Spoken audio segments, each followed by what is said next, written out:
Ladies and gentlemen, welcome to Daydream of Sport and welcome to Premier League preview and predictions with me, Steve. This is game week 4 of the English Premier League. The international break is over. Thank the Lord. Thank whatever God you praise. God, England are terrible, aren't they? Awful to watch. And I'm a Leicester fan. So bad it is. But the Premier League is back, and we're all thankful for it. So the first game of the weekend in this big Premier League weekend full of fixtures, left, right and centre, all the way through to Monday. We have Man City versus Liverpool. So both teams are unbeaten. Man City getting that late winner against Bournemouth last time out, sealing that victory. And Liverpool with that big 4-0 win against a terrible Arsenal team. The main thing coming out of Liverpool is the transfer situation. So Coutinho didn't move to Barcelona. Van Dijk didn't move to Liverpool. But Alex Oxlade-Chamberlain did move to Liverpool. So not a strange one. He turned down a new deal at Arsenal. He turned down Chelsea to go to Liverpool to play central midfield. Only for Nathaniel Klein to be injured. So is Alex Oxlade-Chamberlain going to end up playing right back? We'll have to wait and see on that one. Man City's only real transfer dealings on the final day was a late kind of bid for Johnny Evans, looking for some defensive cover. A few people scoffed at that one, but Johnny Evans is a good defender. And, you know, just because he plays for West Brom doesn't mean he isn't good enough to play for Man City. So they didn't get him anyway. They ended their interest in him. And they have to settle for the players that they have got. You know, they did have a good window in that sense anyway. It's going to be an interesting game, this one. Liverpool, for me, are still a bit ropey at the back. Man City are frightening going forward, or should be frightening going forward. I'm going to go with a Man City win for this one. Next up, Arsenal versus Bournemouth. So if two teams ever needed a result, it was these two. Arsenal are just in a little bit of disarray at the minute. Everything is up in the air. Moves on deadline day. Sanchez didn't happen. Oxlade-Chamberlain did go, as I've already mentioned. They being Arsenal, had a £92 million or £90 million bid for Thomas Lemar accepted, only for the club to then say, well, actually, no, we actually can't afford him. Very, very strange. Just don't really know what's going on at Arsenal at the minute. 4-0 loss last time against Liverpool. They were absolutely awful. A pathetic display for a team that possessed so much quality. Bournemouth have lost all 3 of their Premier League games so far. They were unlucky last time, 97th minute against Man City, as I mentioned earlier. I don't think another defeat would put any pressure on Eddie Howe just yet. But they really could do with getting something. But this isn't the ideal fixture for them. They could have done with playing pretty much anyone other than Arsenal. Probably there's probably only other 2 or 3 teams they would have wanted to avoid for them to get some points on the board. I can't see Arsenal losing this one. They'll be too strong for Bournemouth. They won't have another collapse like they have been doing. They've had the international break to clear their heads and sort things out, and I think it's going to end up in an Arsenal win. Next up, Brighton versus West Brom. So not a fantastic start for Brighton, which is what many expected, to be honest. They picked up a point in their last game against 10-man Watford, a Watford team that were very much makeshift, especially at the back. Perfect opportunity for Brighton to pick up some points in that game. 3 points, hopefully for them, but they didn't. They only got the draw. Striking options are a problem for Chris Hughton. He has bemoaned that they didn't manage to get a striker over the line on transfer deadline day. So it could be a very long season for Brighton fans, unfortunately. You've still got Anthony Knockaert. You've still got the Leicester's favourite son playing for you. So that's one positive, at least. West Brom, unbeaten. 7 points from their 3 games. Great start for West Brom. almost continuing from their form last season. I know they kind of stopped after 40 points, but before that they were brilliant. They were really good. I think this unbeaten run will continue. As I said earlier, a lot of interest for Johnny Evans in the transfer window. They've managed to keep hold of him. I do think they will keep this unbeaten run going, and they will get the win over Brighton. A tasty 3 o'clock fixture then on the Saturday. We've got Everton versus Spurs. So transfer-wise, Spurs did end up buying a couple of players. Davinson Sanchez from Ajax, I believe. I may have that wrong. Did they buy Sanchez? I don't know what I'm talking about. They bought another defender as well, whose name escapes me. They did also buy Fernando Llorente from Swansea. So quite a shrewd signing. Again, another player who was linked with Chelsea and didn't end up going, has ended up going somewhere else. Not quite sure what's going on there at Chelsea. Anyhow, both teams have got star players that have been in the news for very wrong reasons this week. Wayne Rooney with his drinking antics and being pulled over and getting done for drink driving, and Dele Alli with his stupid gesture, which he claims was to Kyle Walker, but FIFA are looking into it because it might have been against aimed at the referee. Dele Alli, very, very talented player, but I just think he's going to be one of these players that's always surrounded by controversy, or he's always kicking off with someone on the pitch. Not a very well liked player amongst professionals, I understand, from things that I've heard and read and seen. So, but then England could do with a player with that sort of mentality and that sort of nasty streak in them. So, might work in his favour one day. It's important games for both teams. This will show, for Everton, it will show where they are. Are they able to break into that top 6? And for Spurs, it will really show what sort of, maybe not what sort of season they're going to have, but they could do with the win, and they need to really get this Wembley thing off their back. They conceded late in their last game against Burnley, finishing in a draw. So, yeah, if Spurs have got ambitions of finishing top 4 again, they really need to sort themselves out with this Wembley business. This should be a good game. There's some great players on show, and Everton have signed some really good players. I think it's going to be a draw. I know that's me sitting on the fence a little bit there, but I do think this one's going to finish in a draw. Leicester versus Chelsea. So my team Leicester, what a strange and wonderful transfer window.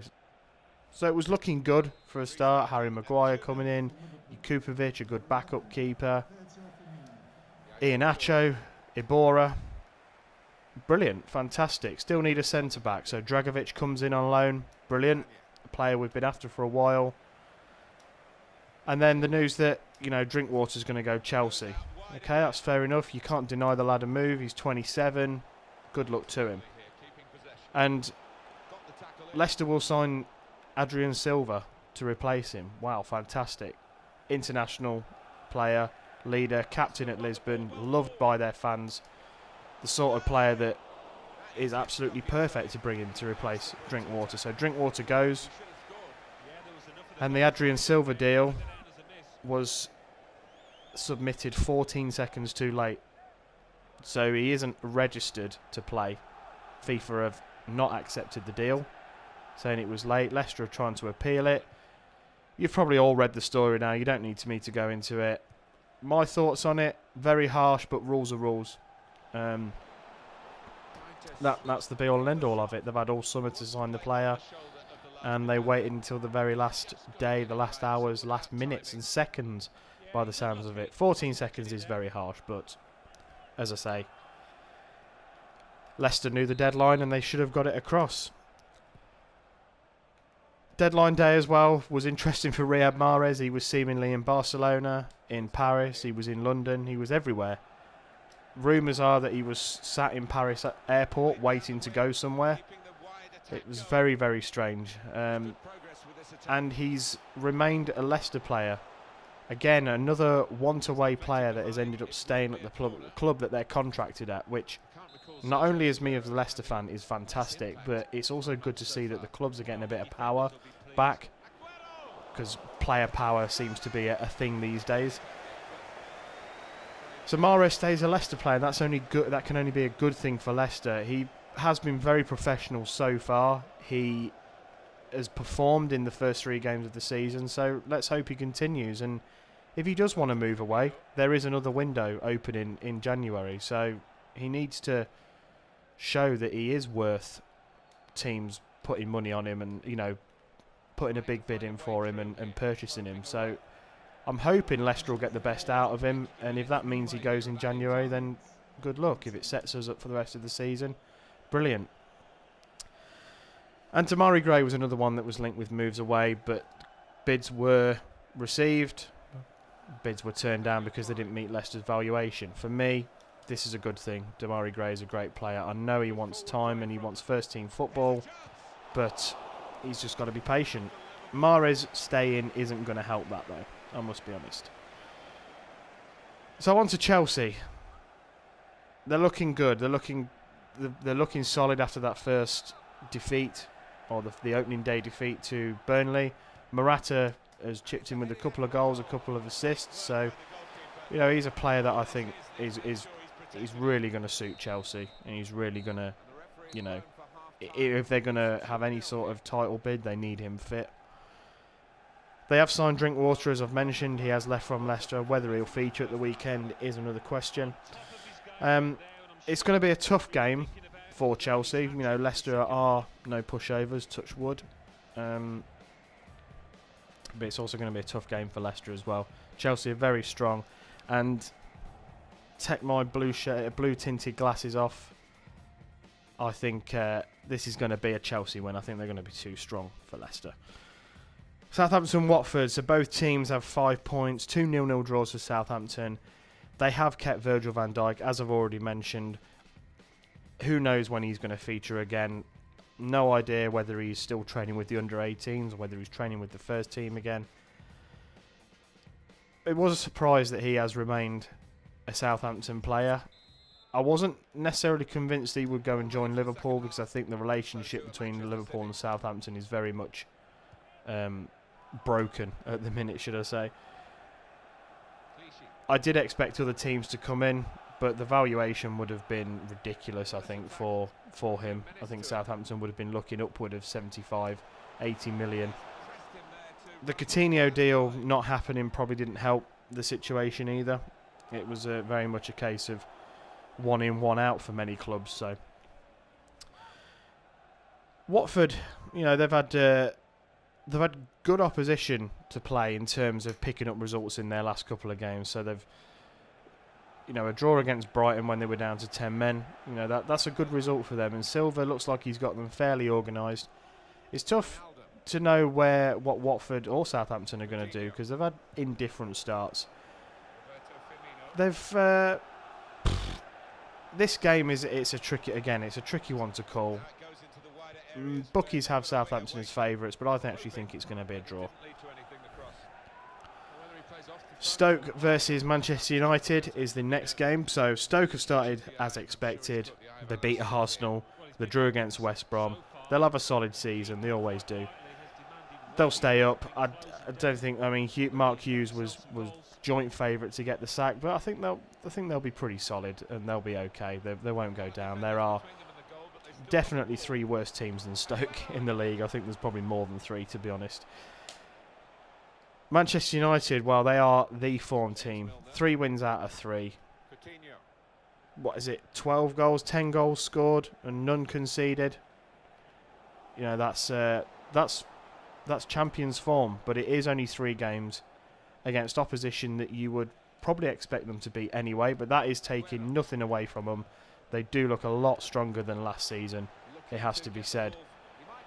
Lukaku is scoring, and Pogba's looking better. So, you know, they beat Leicester 2-0 last time out. It was touch and go for a bit, but, you know, they got it over the line eventually, and probably deserved winners, the amount of chances they had. Rashford scoring for England in the week as well, and he scored for United against Leicester. So they've got goals in them, United. That's certainly not a problem for them. This game against Stoke won't be easy, but I expect United just to edge it out, maybe a 2-1 or a 1-0, something like that. So on to the Sunday games. Not a real super Sunday for the neutral, it must be said, but Burnley versus Crystal Palace. So, as I said, not an exciting game for the neutral, but might be worth a watch. Great result for Burnley last time out against Spurs, getting that draw in the last minute. You know, they are going to be probably a little bit more difficult than people expected. A few people had Burnley tipped as relegation candidates, but it would be quite difficult, I think. As I've said before in these videos, home form is key for the likes of Burnley if they're going to stay in the league. Palace, on the other hand, have had a terrible, terrible start. They've lost all 3 games. They've not scored a goal, and there's already talk of Frank de Boer losing his job, which I think is absolutely crazy. You know, yes, he's tried to come into a side like Crystal Palace and tried to play Ajax style, you know, nice passing, tiki-taka football. And he needs to learn very quickly that A, he doesn't have the players to do that, and B, it doesn't always work in the Premier League. It's a very frantic, very physical league. It's not... It might work somewhere like Man City, but even City, they have their frailties, and so it's a difficult league to try and play that style of football. Even more difficult to try and play it with a team like Crystal Palace. Apologies, Palace fans, but you know, you're not Barcelona. It'd be very harsh if De Boer loses his job. I do think that Burnley are going to mount more pressure on him, and I do expect Burnley to win this game. I'm just basing that purely on form, though, to be honest, and Burnley having the home advantage. I wouldn't like to see De Boer sacked after 4 games, because I do think there is a talented manager in there. He perhaps just needs to find the right formula at the club that he's at. So yeah, Burnley win for me on that one.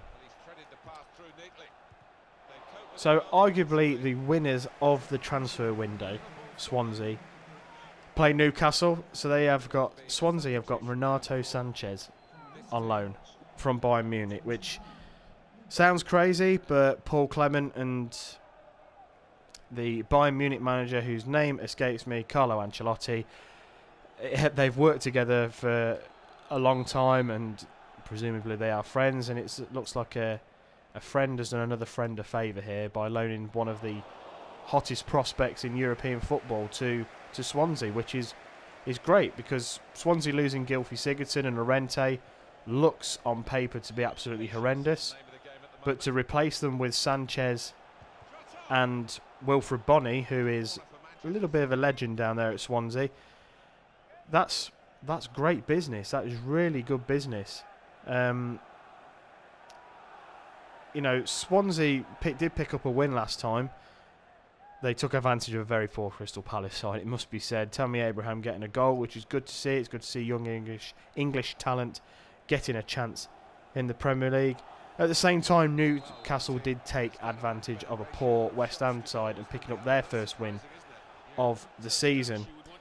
No new names for Newcastle though on transfer deadline day, much to the frustration I would think of Rafa Benitez, who feels like he does need to strengthen. It'd be interesting to see if he lasts the season. I don't think he'll lose his job because of results, because I think Newcastle are kind of a little bit more realistic these days. I just think his frustration at not getting any signings in will see him leave. And what developments at West Ham could change things as well. The talk is that should the West Ham job come available, which I'll come on to in a second, you know, that would interest someone like Benitez. Going from one club with poor owners to another club with poor owners probably isn't the best thing, but, you know, it's a kind of a watch this space sort of thing. Again, another tricky one to call. Originally, I was actually thinking a draw, but I've actually talked myself into thinking this is going to be a Swansea win. And I would imagine the likes of Renato Sanchez will go straight into the team. And I'm actually going to go as far as saying he's going to score on Sunday in front of the TV cameras at his new club, and everyone will be raving on about him. So, yeah, I'm going to go for a Swansea win. I've changed my mind on that one. Finally, on the Monday Night Football is back. That's a terrible shot. We have the aforementioned poor West Ham against the surprise team Huddersfield.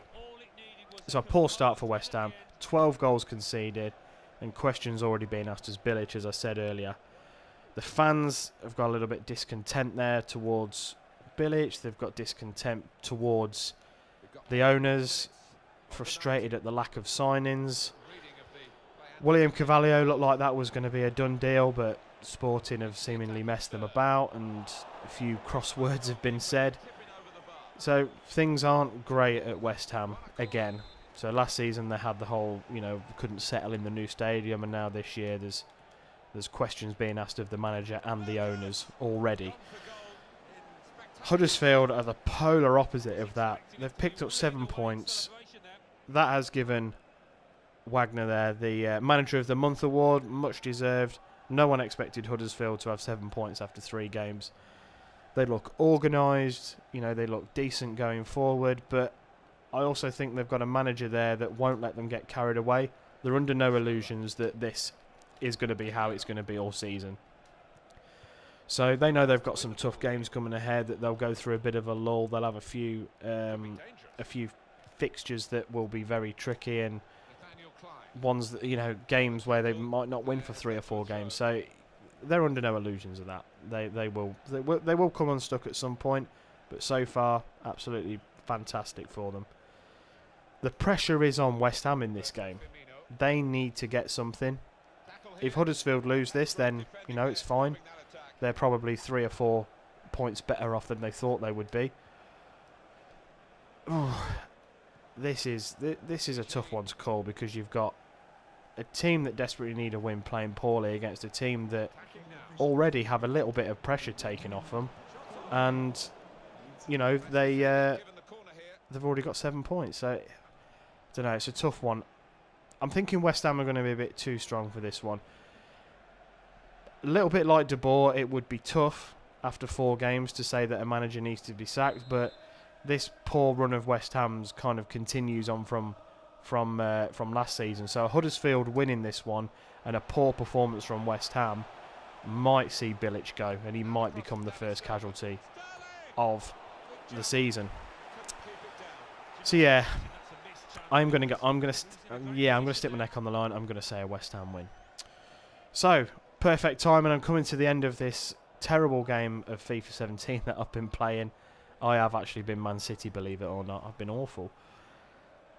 Thank you very much for watching. Thanks for taking your time. Please like, share the video. Please subscribe, easy for me to say, to Daydreamer Sport. We are a growing channel, and with all the football games and other sports games that are coming out in the coming months, there is going to be a hell of a lot of content on this channel.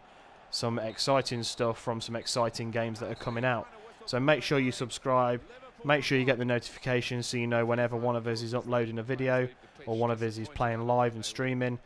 Yeah, it would be very much appreciated. Go check out the other channel, which is the main channel, Daydreamer Gaming.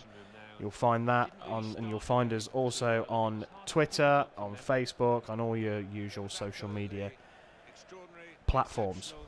There we go. That was the word I was looking for. I hope you all have a great weekend. I hope your team wins, unless you're a Chelsea fan. And thank you again for watching. Very much appreciated. Good night.